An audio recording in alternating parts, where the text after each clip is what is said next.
Welcome to episode 200. Fucking hell, 200. 200 of the Ben Briggs podcast. He says it wrong. The Ben Briggs podcast. I am Ben Briggs. I've fucked it up again. It is Saturday, people. Saturday, the 3rd of April, 2021. And yes, it is episode 200. There is now, after this episode, there will be 100 hours of this shite out there on the internet, corrupting people, out there greeting people, meeting people.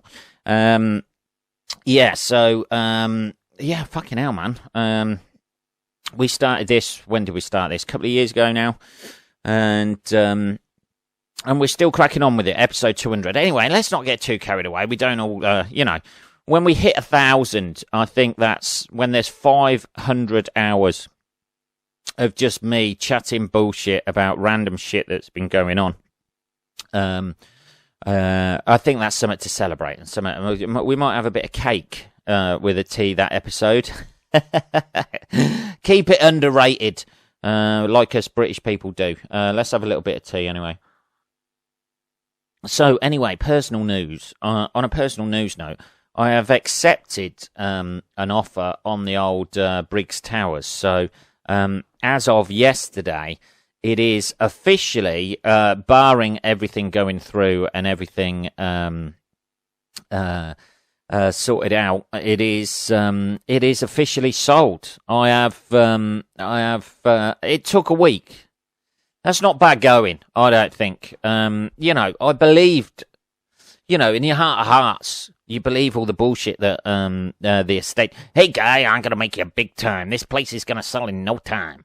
You believe all that shit, but it has actually genuinely paid off. The people who put in a low offer that I refused, I then accepted the amount that I wanted, and it's done and dusted. Although you go through that rigmarole of what does it come with?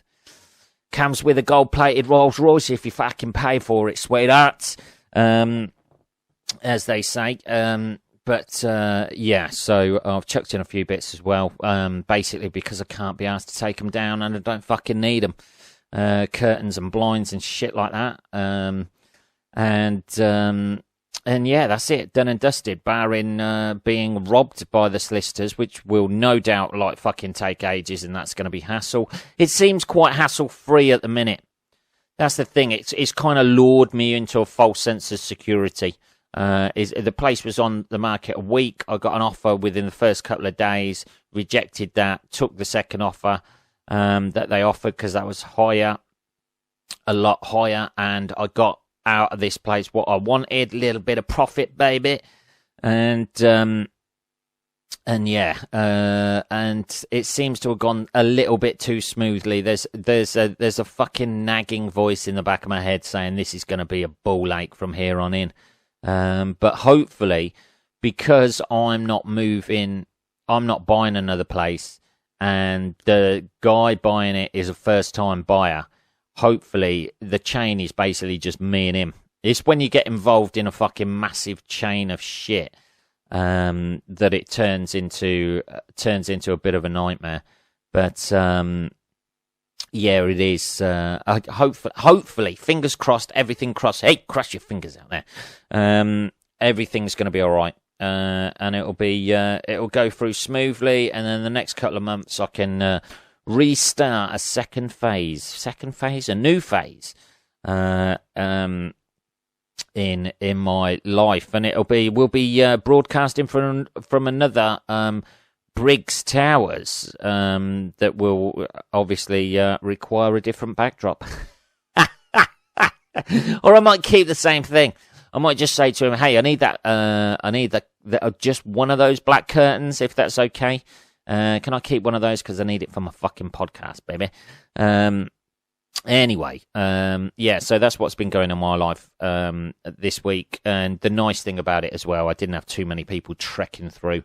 I think we had in about a week, we had about 4 people come around to have a look. So that's not bad going in a week. Couple of them were interested, but this guy put in the offer.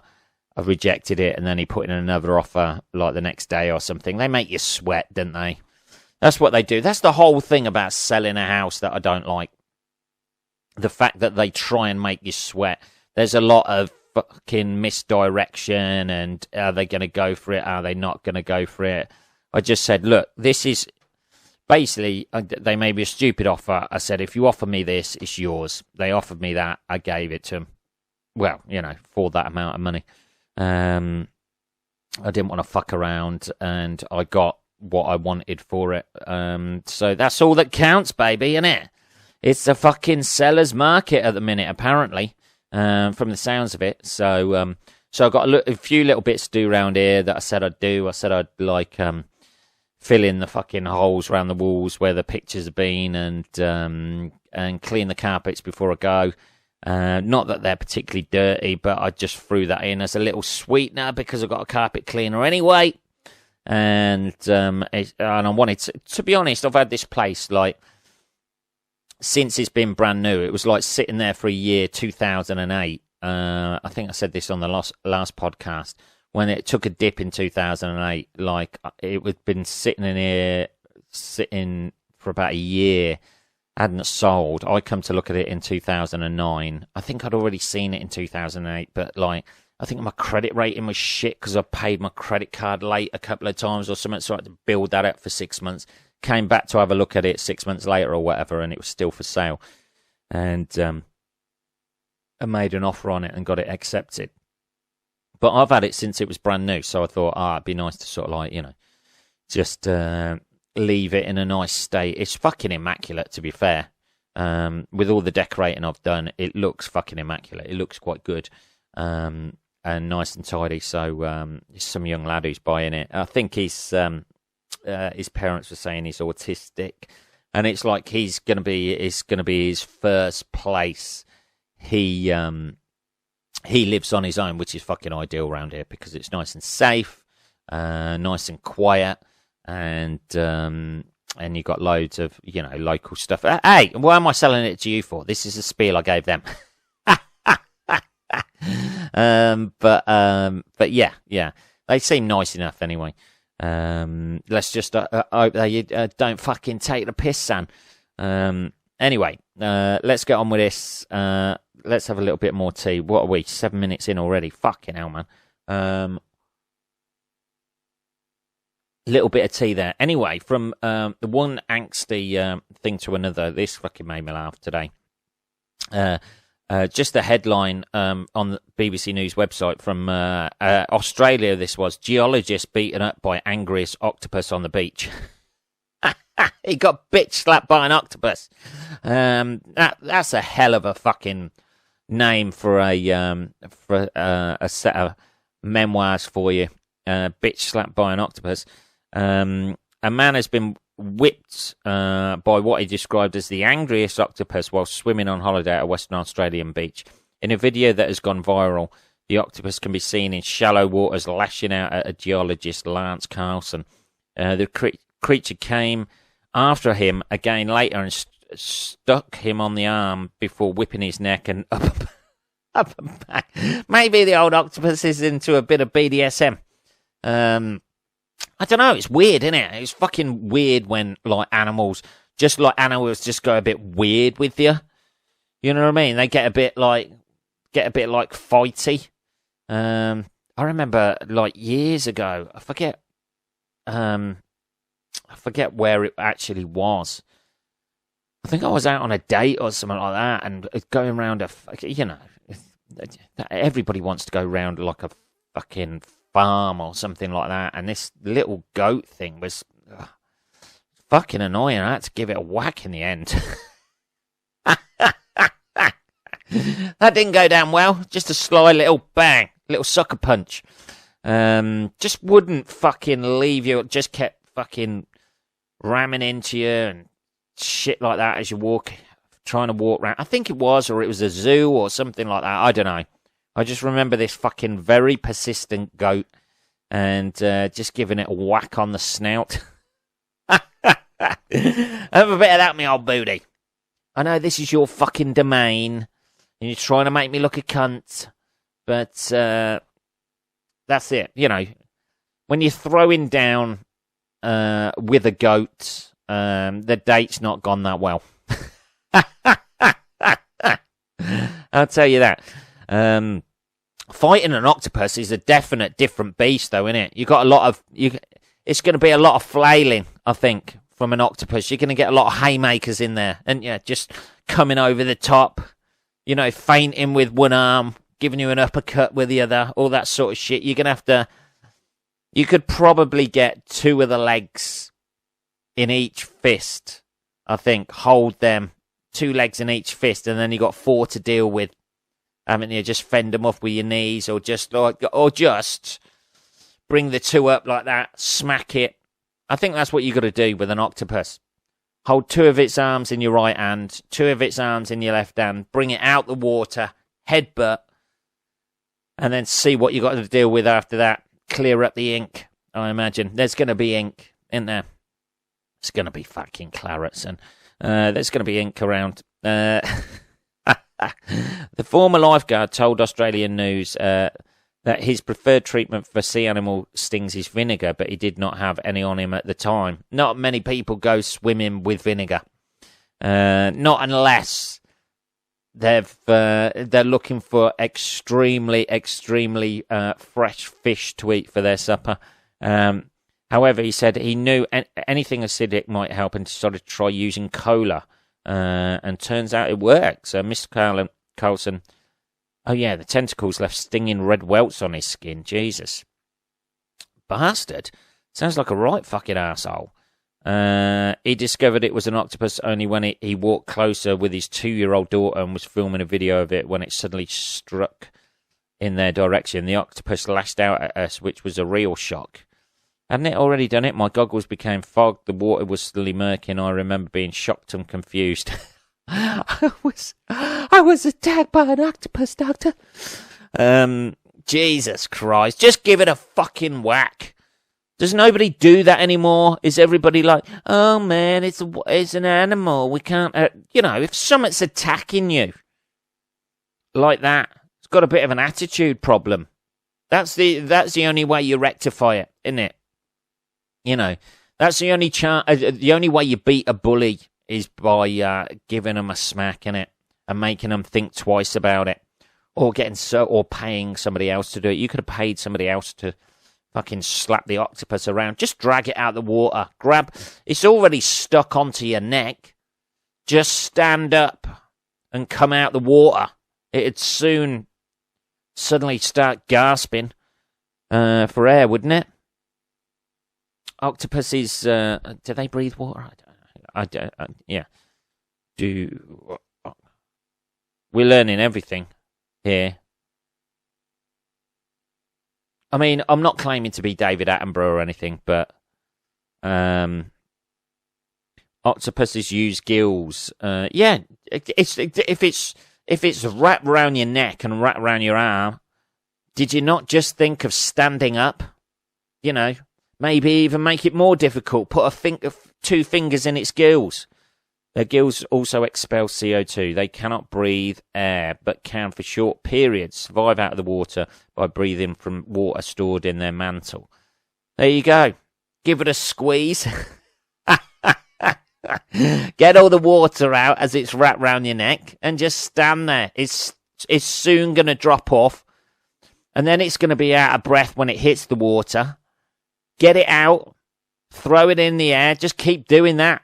Yeah, you want to be stuck round somebody's neck, do you? Yeah, you want to leave red welts on people? There you go, back in the air again. I can do this all day, buddy. I can do this all day. I don't know.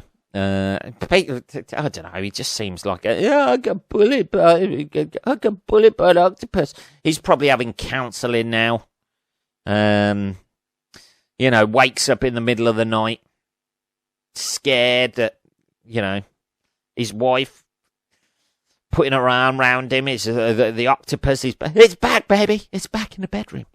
Fucking hell. Man up, baby. I know you're not meant to say that these days, but sometimes you've got to show these species. You know, why we're the dominant ones. Haven't you? You just, you know, that octopus is going to keep doing that to every single human it comes across. Wrapping it round, leaving the welts on, bigging it up with his attitude problem. You've got to take it out. You've got to do that in front of the other octopi as well. You've got to make an example of that. This is what happens to you lot when you step out of line, isn't it? Holding it out of the water, just punching it in the face. You all settled down now, yeah? Has your attitude dropped a little bit? Bang. Ah, dear. Anyway, yeah. It is weird when animals get like that, though. You see, like, fucking sheep. Sheep are always a bit dodge, aren't they?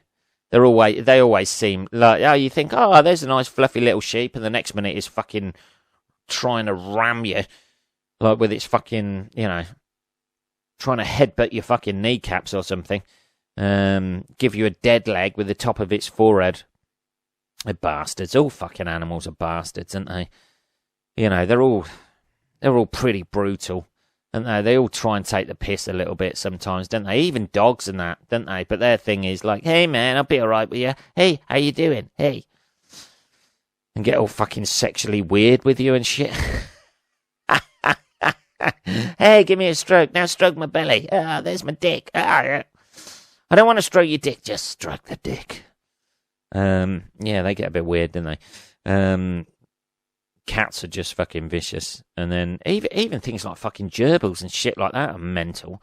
Well, I remember we had a rabbit when I was younger, and that was fucking horrible, little bastard. My mum used to treat it like a fucking baby. You'd go near my mum when she was holding it, and it'd fucking hiss at you. It'd be like, fucking little bastard. I remember doing my I was only about 6 or 7 at the time we had this fucking thing. I remember doing my shoelaces up in the garage once, bending down, and it used to, like, live in the garage. You just hear this, like, rustling about, like that. Under my dad's workbench and shit like that. And the garage was, like, obviously dark.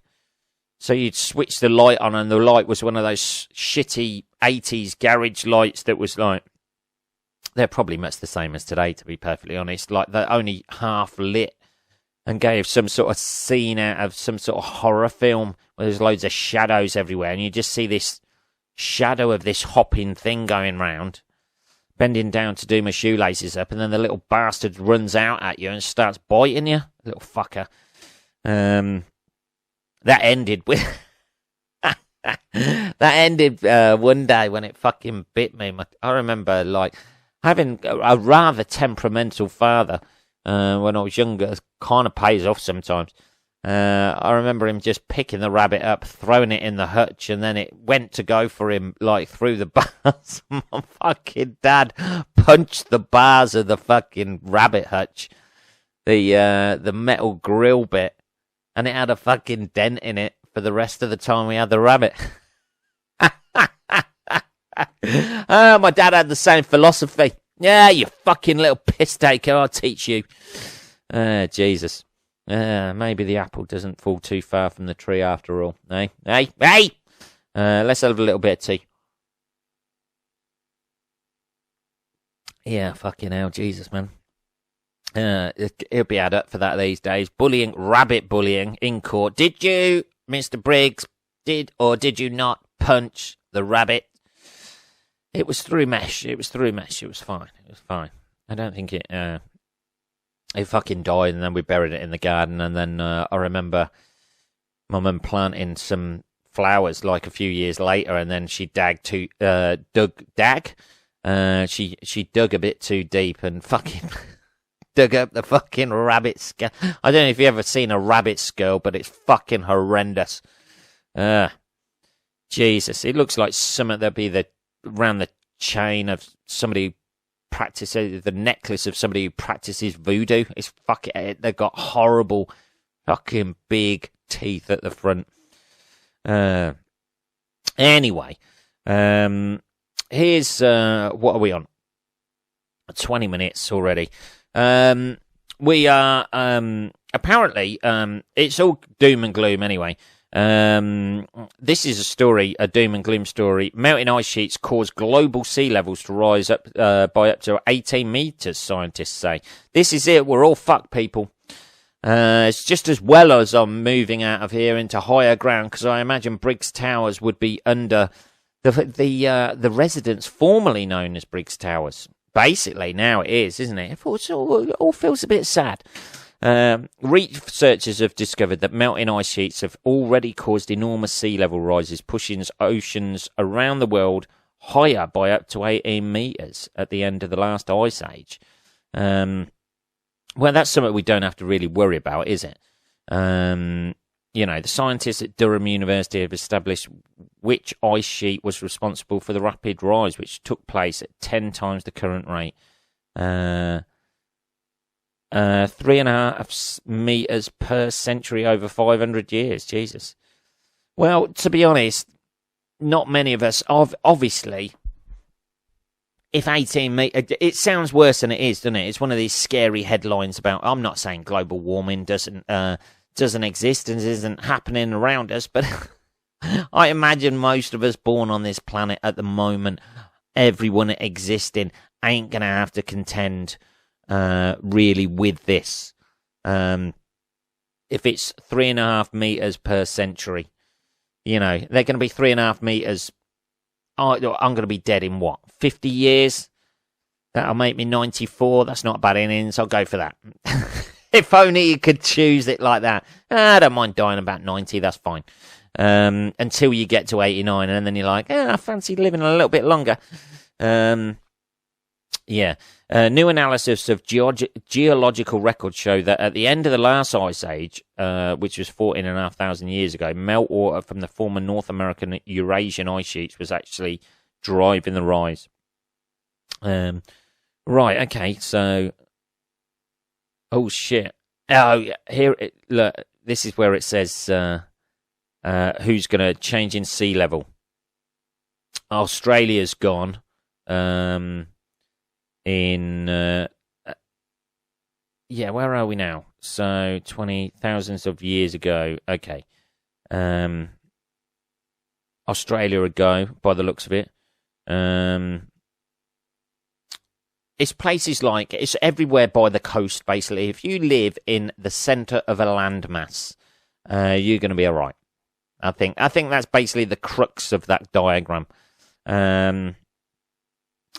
Rio de Janeiro, Jamaica, see you later. All the nice places in it.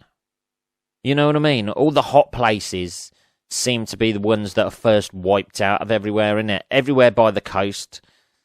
That could be it. Northampton, where I'm moving away from, I could be moving away in 50 years' time from the seaside. I could have stayed here. I could be overlooking fucking the seafront outside Briggs Towers now if I'd have stayed here. I don't know. It's all doom and gloom though, isn't it? Let's have a little bit of tea. They never say sort of like, okay, global warming's happening. Right. They never say, well, you're probably going to get a bit of nicer weather. But other people are going to get flooded out. Yeah, but what happens if I stay right here? Oh, if you stay right there, it's going to be fucking amazing. The summers are going to be great. You're going to be 40 miles closer to the beach. The beach is going to be essentially where a B&Q is near Peterborough now. So, oh, that's nice. That's not too far away. And you're going to have a lot less traffic on the road because people will have been hideously drowned by the encroaching water. So, all in all, for you, it's going to be great. If you live around the coast, it's going to be fucking horrendous. They never say that, do they? It's all doom and gloom. I want to know exactly how this is going to affect me personally. I don't give a fuck about everybody else. I just want to know how global warming is going to affect me. Well, it's going to be nicer summers, winters. You'll find as you get older, winters will be a lot warmer, so you're going to have less risk of slipping on ice and breaking a hip in your 80s, fucking this sounds like a fucking dream. It's like fucking living in Florida. Yeah, they never say that, do they? Anyway, there was talking about people dying. This was rather an unusual death. This is the things you own end up killing you, which is that would be a very alternative sort of like Fight Club, wouldn't it? The things you own end up killing you. Really? Yeah. Well, look at Evelyn Sakash. She's a Emmy winner turned hoarder, apparently. Has been found mummified under huge piles of garbage in a New York City kitchen. Jesus. It always fascinates me because I like collecting stuff and that, but I don't really hoard shit. Like when people like hoard old newspapers and stuff, or, you know, buttons, or just don't throw anything away.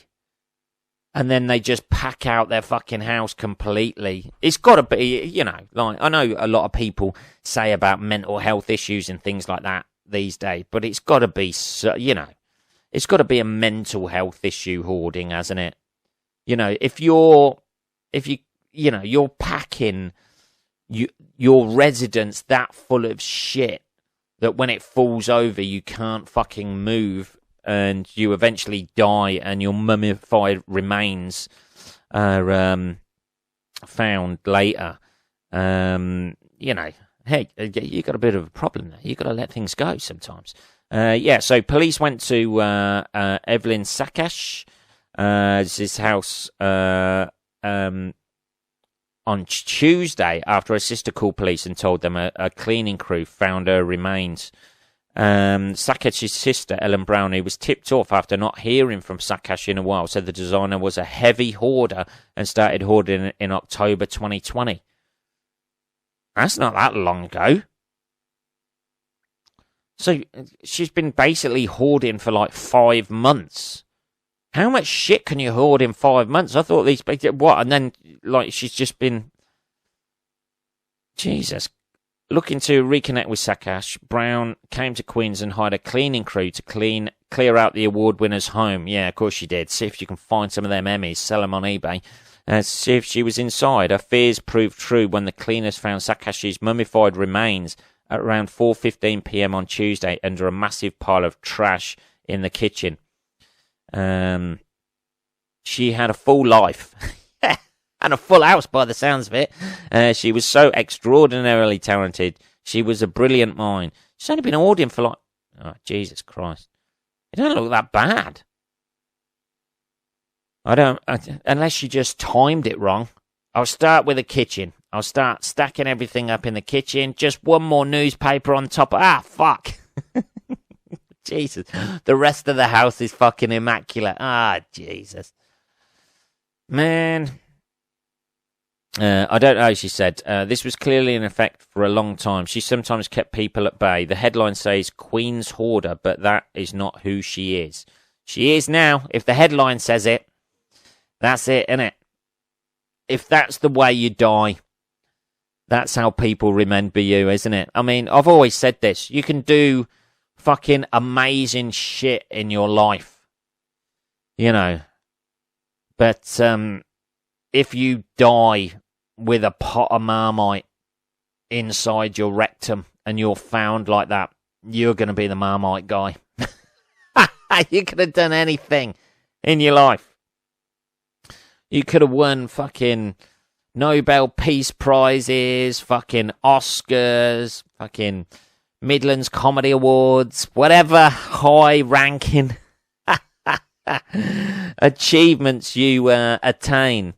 But if you are found with a pot of Marmite up your anus when you die, you will forever be remembered by that. Hey, do you know Ben Briggs? He was, hey, who's that guy? Do you know? I've never heard of him. The Marmite guy. Oh, fucking hell, yeah, I know that guy. Sakash has worked on productions ranging from Sesame Street and Law and Order to Orange is the New Black. Dear. She became so much more withdrawn and looked sick, the neighbour said. I think that's when she started to pick up more of the hoarding. I went into her house years ago and it was normal, the neighbour added. In a GoFundMe created in January, a friend of Sakash wrote the designer was missing since September 2020. Well, surely just fucking go round and knock on the door. Instead of setting up a GoFundMe page, what are they going to do? What were they looking to fund? For a fucking locksmith? After Sakash's discovery, the organiser updated the page to help Sakash's sister pay for funeral costs. Well, you know, I'm sure it could come out of the estate, couldn't it? She's got plenty of shit she can sell in there, baby. I don't know. Anyway, don't fucking hoard shit. That's the, or you'll get squashed by it and then mummified. I think that's what we learned this week, isn't it? A little bit of tea there. Sorry about the break. Anyway, that is half an hour, people. That was episode 200. What better way to end this episode than talking about a mummified Emmy Award winner? The good thing about it is, though, she could possibly go on the Hollywood Walk of Fame just as herself. Instead of the handprints and the footprints or whatever they do down there, they just put the mummified. I think that's how they should do that with all Emmy Award winners. Just have them mummified after they die, and then you could have a museum that you go round and see it through the various stages of the mummification process of top-ranking celebrities. And successful people in the television industry. Yeah, what better way? What museum would that be? Anyway, that is episode 200, people. No bells, no whistles. We just get down to business here, don't we? That's it.